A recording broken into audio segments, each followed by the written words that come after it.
Guys, I want to see what this looks like so far, um, as with all of the stuff cut out. So I want to apply a clipping mask. I'm going to use my guides to dictate and to help me figure out how big that rectangle is, although I could do the math. If it's an 11 by 17 uh, sheet or artboard, I know it's going to be 2 inches shorter on each side, so 9 by 15 inch rectangle. I'm just going to color that just so we can see that. I'm going to select everything. My rectangle is above or on top of everything. And then I'm going to right click and make clipping mask, and that will cut out and clean up all of those edges. This is what I have so far. And I'm going to take a good look at things that stand out to me, things that bother me. Sometimes it will take a while. Up there's a place that's bothering me, a tiny little sliver of a shape there that's just kind of distracting. And so I'm just going to I usually do this when I critique students' works.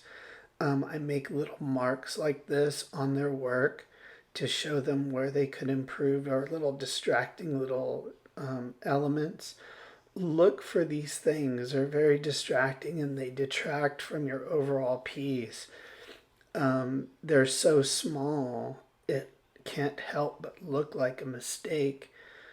So either make it intentional, that is, either make it a bigger shape, or get rid of it altogether by putting a white or black letter over it somehow, and hiding that discrepancy or that distraction. Um, I also like to look at things upside down. I really like how this looks as well. I like that big slash on the top there, and it kind of trickling down almost in this curved manner. So I have a lot of curves in this design, but I also have some competing diagonals in this composition. Of course, that cross symbol in the bottom really helps. When I rotated, this happened. I don't know if this is a video issue or an Illustrator issue, but I got this weird, almost like a dynamic line there. It kind of looks like a slash, or a scattery line, but it went away completely when I turned it right side up again. So I don't know what's going on. If that happens to you, I don't know, just don't mess with it. Just keep it the way it is, or try to find a way around it. We'll see more of that in a minute.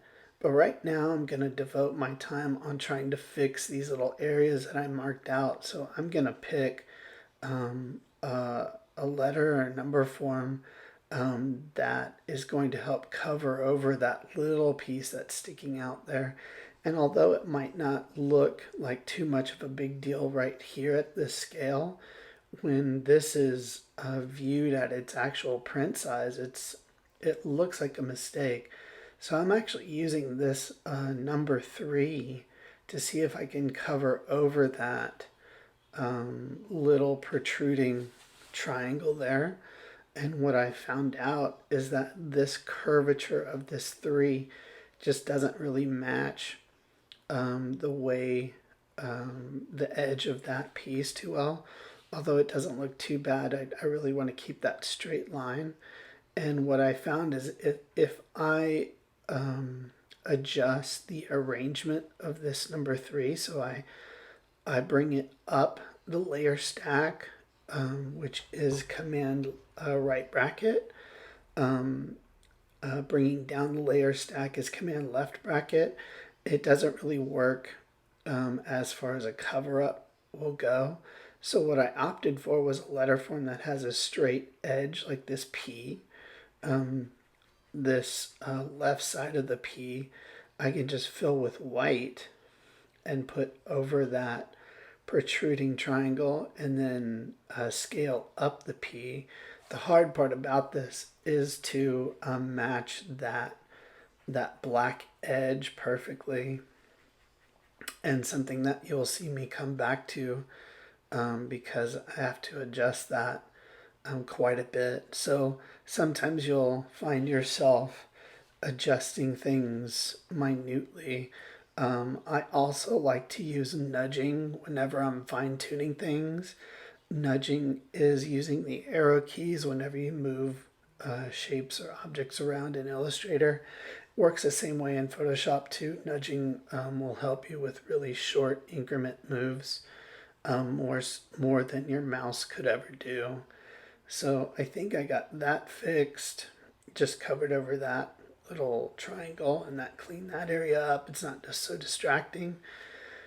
We have this letter form G, making this negative space that is kind of distracting. And I think what I end up doing is moving or getting rid of the G. I can't remember. I undid that clipping mask so I can move around these letters. It's some things I always forget is that if it's in a clipping mask, you need to double click on things to like access what's in there. So always make sure to undo that clipping mask. I'm just gonna adjust this. I think I end up moving it over, and let's see how I solve this.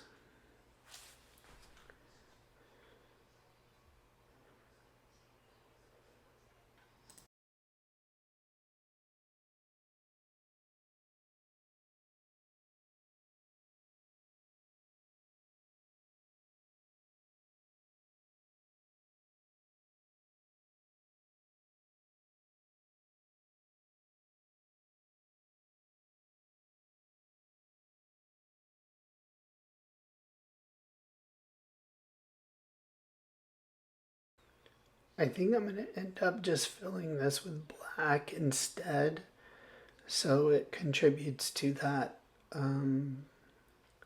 larger black shape up there. Remember, the great thing about typefaces is that don't feel like you're limited with the shape of the letter, especially with letters like I and T. If you ever need a straight uniform thickness, I's and T's are fantastic for that. It's kind of like searching for that perfect shape in Tetris.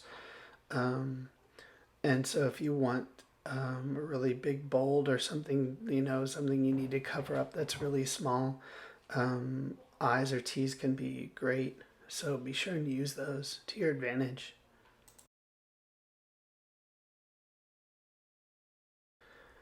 A lot of things that I try don't end up working, or at least I'm not too happy about them when I get and see the big picture. I wanted this flat, and I thought I was going to use this I form as a diagonal, but I tried it out as a vertical line on the edge here that still is visible given our guide indicator. But I wanted these like N, M, and U shapes here to kind of form this like ladder up this vertical form.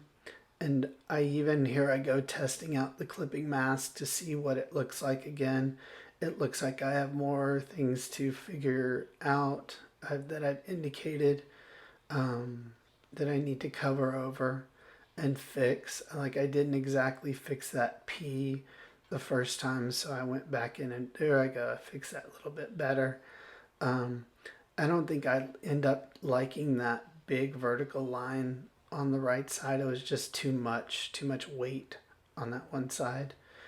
And I kind of lost the delicacy of the upper right side, the upper right corner.